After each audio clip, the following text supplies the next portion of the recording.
South Korea లోపల ఒక్క బిడ్డను కంటే 62 లక్షల రూపాయలు బహుమానంగా ఇస్తారు. యాక్చువల్‌గా ఈ న్యూస్ అనేది ఫేక్ న్యూస్ కాదు. నిజంగా చాలా ఒరిజినల్ న్యూస్.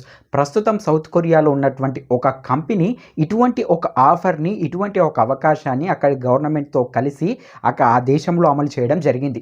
యాక్చువల్‌గా ఈ ఆఫర్ ప్రకారం ప్లాన్ ఏంటంటే, ఏదైనా ఒక జంట ఒక బిడ్డకు జన్మనిస్తే, అది మొగైనా సరే, ఆడైనా సరే, అందులో ఎటువంటి డిఫరెన్షియేషన్ లేదు. ఒక బిడ్డకు జన్మనిస్తే చాలు, ఆ కంపెనీ వాళ్ళు అందులో పనిచేస్తున్నటువంటి ఆ ఎంప్లాయ్‌కి ఆ బిడ్డ తరపున 62 లక్షల రూపాయలను ఒక బహుమానంగా ఇవ్వడం జరుగుతుంది. యాక్చువల్‌గా ఈ ప్రాజెక్ట్ అనేది ఇంచుమించుగా 2021 నుంచి ఆ పలానా కంపెనీ సౌత్ కొరియా లోపల దీన్ని అమలు చేయడం జరిగింది.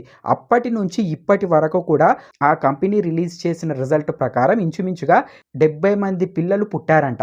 అందులో పనిచేస్తున్నటువంటి చాలామంది రకరకాల ఎంప్లాయీస్‌కి. వాళ్ళందరికీ కలిపి ఆ కంపెనీ 43.65 కోట్ల రూపాయలను చెల్లించడం జరిగింది అని చెప్పేసి రీసెంట్‌గా ఆ రిజల్ట్‌ను బయటికి ఆ కంపెనీ రిలీజ్ చేయడం జరిగింది. అయితే ఆ కంపెనీ పేరు వచ్చేసి ఏంటంటే బూయంగ్. ఇది ఒక కన్‌స్ట్రక్షన్ కంపెనీ. బేసికల్‌గా కన్‌స్ట్రక్షన్ కంపెనీస్ ఉంటాయి కదా! పెద్ద పెద్ద బిల్డింగ్స్ కట్టేటివి. అటువంటి ఒక కన్‌స్ట్రక్షన్ కంపెనీ.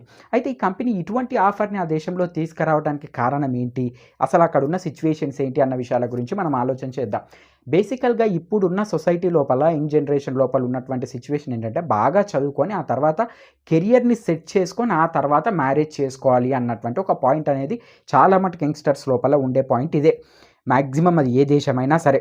ఇప్పుడు మనలాంటి పెద్ద దేశం అయినప్పుడు ఒక్కొక్కరి ఆలోచన తీరు ఒక్కొక్కలా ఉంటుంది కాబట్టి కొంతమంది పిల్లల్ని కన్నా ఇంకొకరు కనడం అలా మేనేజ్ అయ్యి దేశ జనాభా అనేది మేనేజ్ అవుతుంది. ప్రపంచంలో మనం ఇప్పుడు ఫస్ట్ పొజిషన్‌లో ఉన్నాం. బట్ కాకపోతే సౌత్ కొరియా లాంటి చిన్న దేశంలో ఏమవుతుందంటే చాలా మటుకు మంది జనాలు అంటే యంగర్ జనరేషన్ వాళ్ళు కెరియర్ మీద ఇంట్రెస్ట్ పెట్టి పెళ్లి మీద ఇంట్రెస్ట్ తక్కువ చేయడం వల్ల 30, 40 ప్లస్ వచ్చినా కానీ చాలామందికి పెళ్ళిళ్ళు కాకుండా ఒంటరిగానే ఆ దేశాలలో మిగిలిపోతున్నారు. దీనివల్ల మాక్సిమం అక్కడ వచ్చేటటువంటి ప్రాబ్లమ్ ఏంటి అంటే పాపులేషన్. ఇప్పుడు దేశం లోపల అన్ని రంగాలు అభివృద్ధి చెందాలి అంటే ఆ దేశం లోపల నెక్స్ట్ జనరేషన్ అనేది ఫుల్ ఫ్లెడ్జ్డ్‌గా ఉండాలి. అంటే ప్రతి ఒక్కరు పిల్లల్ని కంటే ఆ నెక్స్ట్ జనరేషన్ అనేది అన్ని రంగాల లోపల అంటే గవర్నమెంట్ రంగమైనా, ప్రైవేట్ రంగమైనా, కన్‌స్ట్రక్షన్ అయినా, మెడికల్ అయినా, సర్వీస్ అయినా ఏ ఫీల్డ్ అయినా సరే ఇష్టం వచ్చిన వాళ్ళు ఇష్టం వచ్చిన ఫీల్డ్‌లోకి వెళ్ళి వాళ్ళ పర్ఫార్మెన్స్‌ని ఇవ్వగలుగుతారు. అలా పాపులేషన్ అనేది తక్కువగా పడిపోతే రేపనే రోజు పనులు చేయడానికి ఎవరుండరు. ఆ పనులు చేసేటటువంటి అంటే ఆ సర్వీస్‌ని రిసీవ్ చేసుకోవడానికి ఎవరుండరు. దీనివల్ల దేశం అనేది కుప్పకూలిపోయే అవకాశం ఉంటుంది. ఆ దేశం లోపల ప్రజలే బ్రతకడానికి ఎవరు లేనప్పుడు ఆ దేశంలో ఉన్న నాయకులు ఎవరిని పరిపాలిస్తారు? ఎక్కడి నుంచో డబ్బులొస్తాయి? ఆ రొటేషన్ అనేది ఎలా జరుగుతుంది? సో, ఫ్యూచర్‌లో వచ్చే ప్రాబ్లమ్ అనేది చాలా ఘోరంగా ఉంటుంది అని చెప్పేసి అక్కడి గవర్నమెంట్ అక్కడ ఉన్నటువంటి యువతను ఎంకరేజ్ చేసి పిల్లల్ని కనడానికి రకరకాల ప్రాజెక్ట్‌లని, రకరకాల ప్రయోగాలని వాళ్ళని ఎంకరేజ్ చేయడం, వాళ్ళకు దాని విలువను తెలిసే విధంగా ప్రోగ్రామ్స్‌ని అరేంజ్ చేయడం, లేకపోతే ఆఫర్స్‌ని ప్రకటించడం, ఇలా రకరకాల ప్రయోగాలనేటివి చేస్తూ ఉంది అక్కడ ఉన్నటువంటి యంగ్‌స్టర్స్‌ని అట్రాక్ట్ చేసి త్వరగా పెళ్లి చేసుకొని పిల్లల్ని కనే విధంగా. బట్ మాక్సిమం సక్సెస్ అయినవి మాత్రం చాలా తక్కువనే. బట్ మాక్సిమం సక్సెస్ అయిన వాటి పర్సెంటేజ్ లోపల ఇది హైలైట్‌గా నిలిచింది ఇంతసేపు మనం మాట్లాడుకున్నది. అక్కడ ఉన్నటువంటి ఈ కన్‌స్ట్రక్షన్ కంపెనీ బ్లూయంగ్ అని చెప్పేసే కన్‌స్ట్రక్షన్ కంపెనీ తన కంపెనీలో ఉన్నటువంటి ఎంప్లాయీస్‌కి ఈ ఆఫర్‌ని ప్రకటించింది. ఎవరైతే పిల్లల్ని కంటారో వాళ్లకు అక్షరాల 62 లక్షల రూపాయలను ఎటువంటి ఏం పని చేపించుకోకుండా సింపుల్‌గా వాళ్ళకు గిఫ్ట్ రూపంలో ఇవ్వడం జరుగుతుంది అని చెప్పేసి.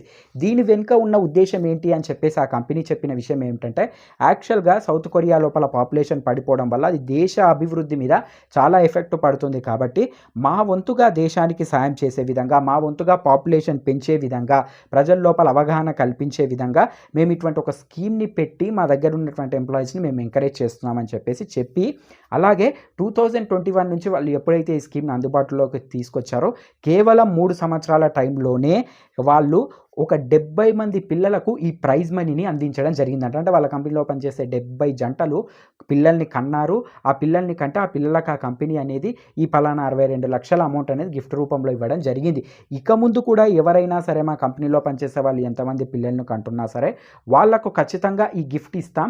దాని ద్వారా మా కంపెనీలో పనిచేసే ఎంప్లాయీస్‌కి ఒక ఎంకరేజ్‌మెంట్ దొరుకుతుంది. అలాగే వాళ్ళు పిల్లల్ని కనడానికి ఎక్కువగా ఇంట్రెస్ట్ చూపుతారు అని చెప్పేసి ఆ కంపెనీ చాలా ఆశతోటి అలాగే చాలా ఆనందంతోటి మేము ఒక గొప్ప విజయాన్ని సాధించామని చెప్పేసి బహిరంగంగా ప్రకటించడం జరిగింది. యాక్చువల్‌గా ఎవరైనా సరే పిల్లల్ని కనడం, లేకపోతే పెళ్లి చేసుకోవడం అనేది జీవితంలో ఒక తోడు కోసం, వాళ్ళ జనరేషన్‌ని ముందుకు పంపించడం కోసం, అది వాళ్ళకొక ఆనందం అయ్యేటటువంటి థింగ్. వాళ్ళని వాళ్ళు ఎంజాయ్ చేసేటటువంటి థింగ్. రేపనే రోజు మా జనరేషన్ ముందుకు వెళ్తుంది కదా అని చెప్పేసి. బట్ కాకపోతే అటువంటి ఒక పని చేయడానికి కూడా డబ్బులు చెల్లించి ఏదో మెకానికల్‌గా చేయించడం, వాళ్ళు ఆ డబ్బుల కోసం పిల్లల్ని కంటున్నారా అనేటట్టుగా అనిపించడం అనేది కొంచెం ఎంతైనా కానీ మనలాంటి ఒక ధర్మం, హిందూ ధర్మాన్ని పాటించేటటువంటి దేశంలో ఉన్న ప్రజలకు చాలామందికి కొంచెం నెగెటివ్‌గా అనిపించేటటువంటి థింగ్. బట్ ఏదేమైనా కానీ ఆ దేశం మాత్రం వాళ్ళు డెవలప్ అవ్వడానికి తీసుకున్నటువంటి డిసిషన్, దాన్ని 100% షూర్‌గా మనమైతే ఏ విధంగా కూడా కామెంట్ చేయలేం. బట్ కాకపోతే రేపు పొద్దున్న ఆ పిల్లలు పెరిగి పెద్దవాళ్ళైనంక కూడా మా తల్లిదండ్రులు మమ్మల్ని కేవలం డబ్బు కోసమే కన్నారు. వాళ్ళు ప్రేమతోన ఉన్నప్పుడు మేము పుట్టాము అన్నట్టుగా వాళ్ళకి అనిపించకపోవచ్చు అన్నది నా పాయింట్ ఆఫ్ వ్యూ. దీనిపై మీ అభిప్రాయం ఏంటి అన్న విషయాన్ని ఖచ్చితంగా కామెంట్ చేయండి.